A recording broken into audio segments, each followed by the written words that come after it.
Let me see your phone for a sec.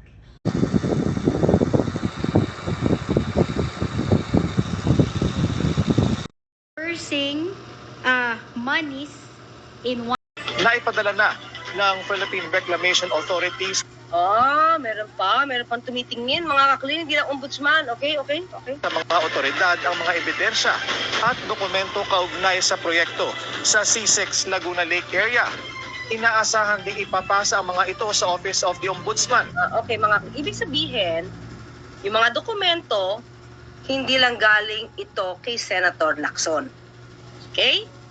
Pero, tingin ko, syempre, tinatapik ito ni Senator Lacson para kumpleto yung dokumento. At mukhang may nakita nga. Diba? May nakita sila at itong mga dokumento to ay ibibigay na rin sa ombudsman. So, di natin alam, pati ang DPWH ay makikipagtulungan para kung meron talagang anomalya, ay kailangan na managot, no?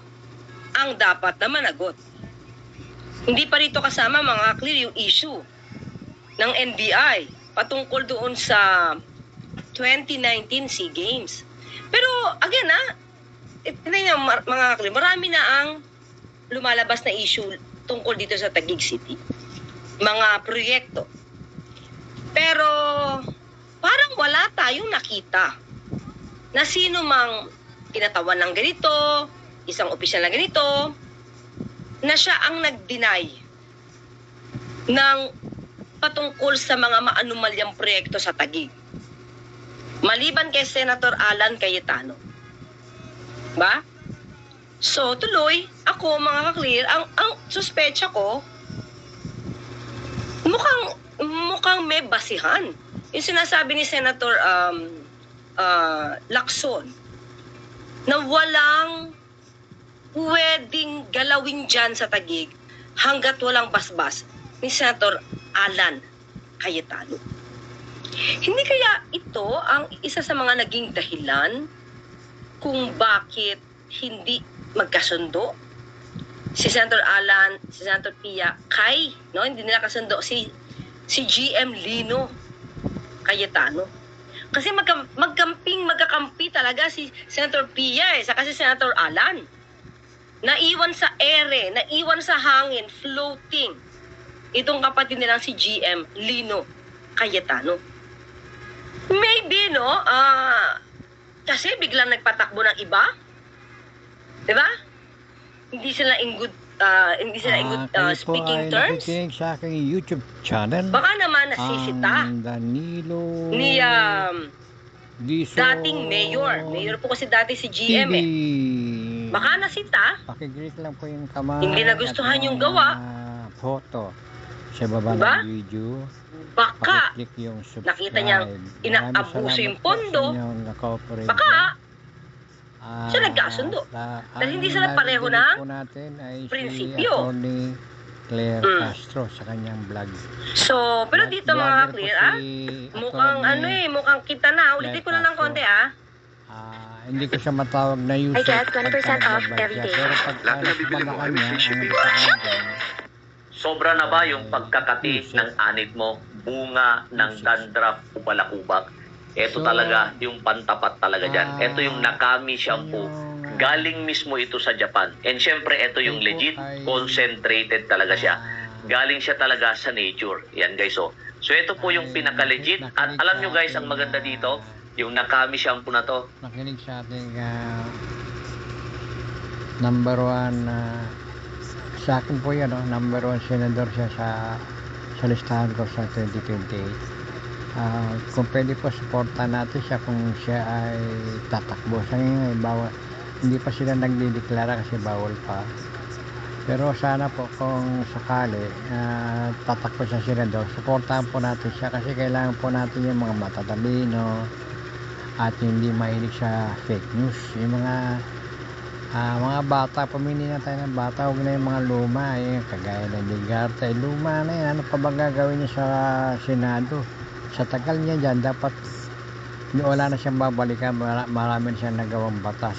Ano pa ba yung binabalikan nila? Yun po ang tanong, anong ba binabalik-balikan nila? Bakit ang tagal na nila, hindi wala silang kasawa-sawa? So, bigyan po natin ng pagkakataon yung mga bago naman. Kasi mga bago, mga bago ideas po yan.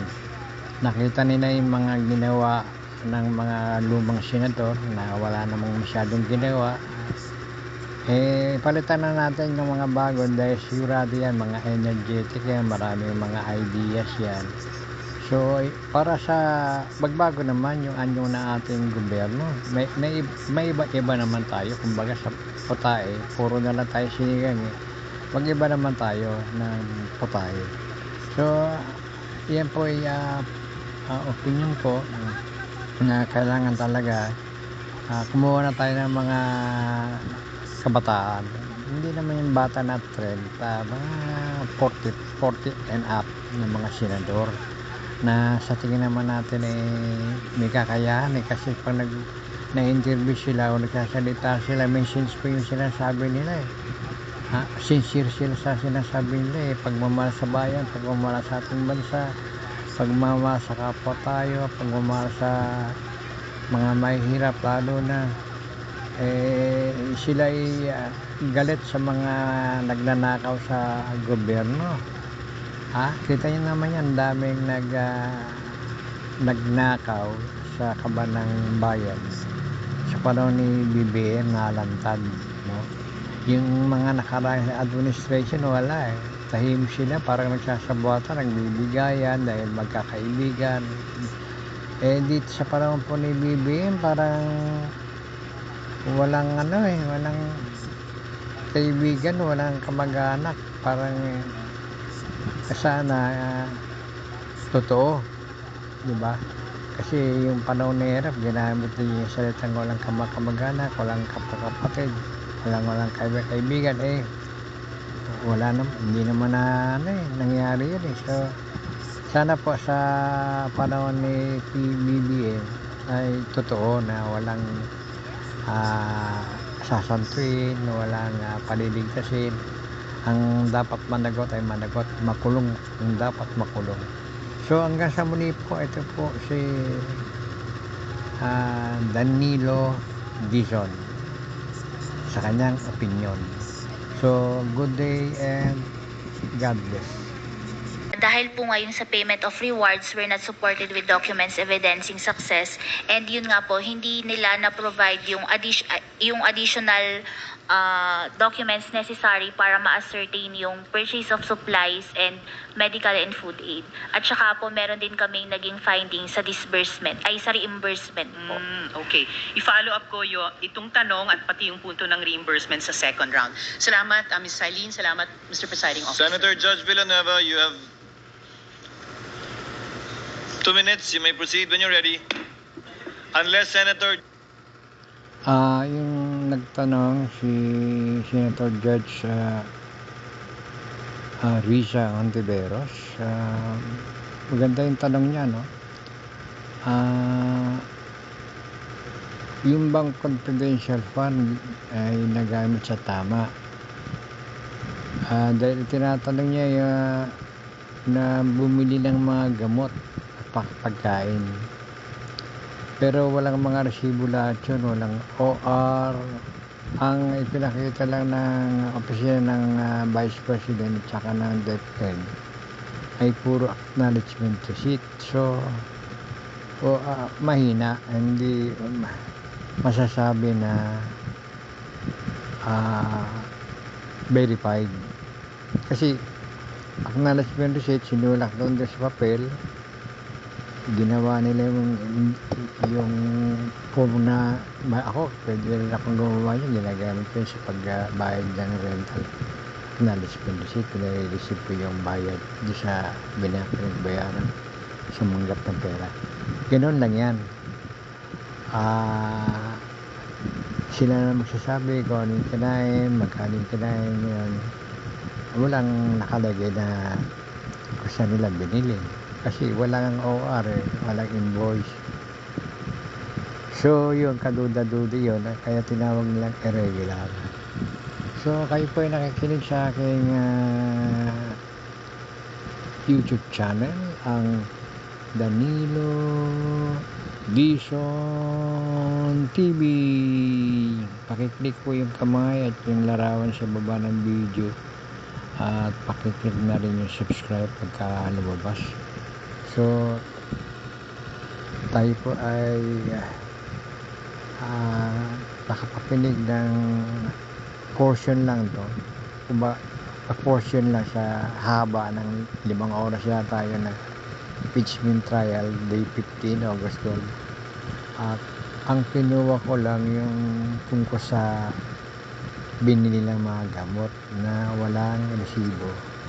So hindi tuloy malaman kung ilang milyon yung gamot na binili nila at saka pagkain.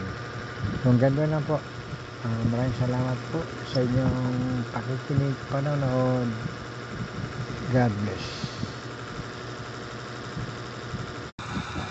Bibigyan na sila ng parang penalty o kaya bigyan sila ng rekomendasyon sa ombudsman na sila ay managot, no?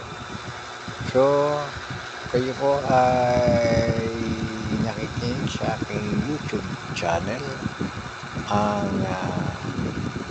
Danilo Dizon TV. Pakiclick lang po yung kamay at yung larawan sa baba ng video, lalabas yung subscribe, pakiclick na rin po. Bilang yung suporta nyo sa aking maliliit na channel dito sa YouTube channel na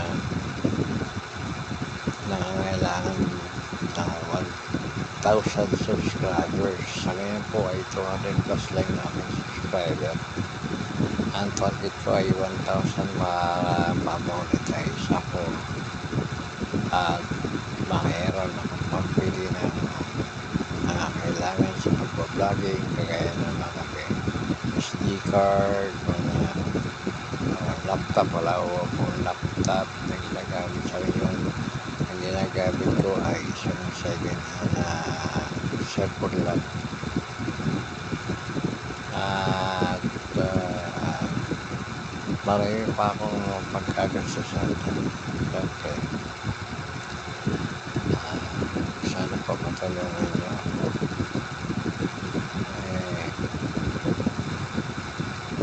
Kayo po ay nakikinig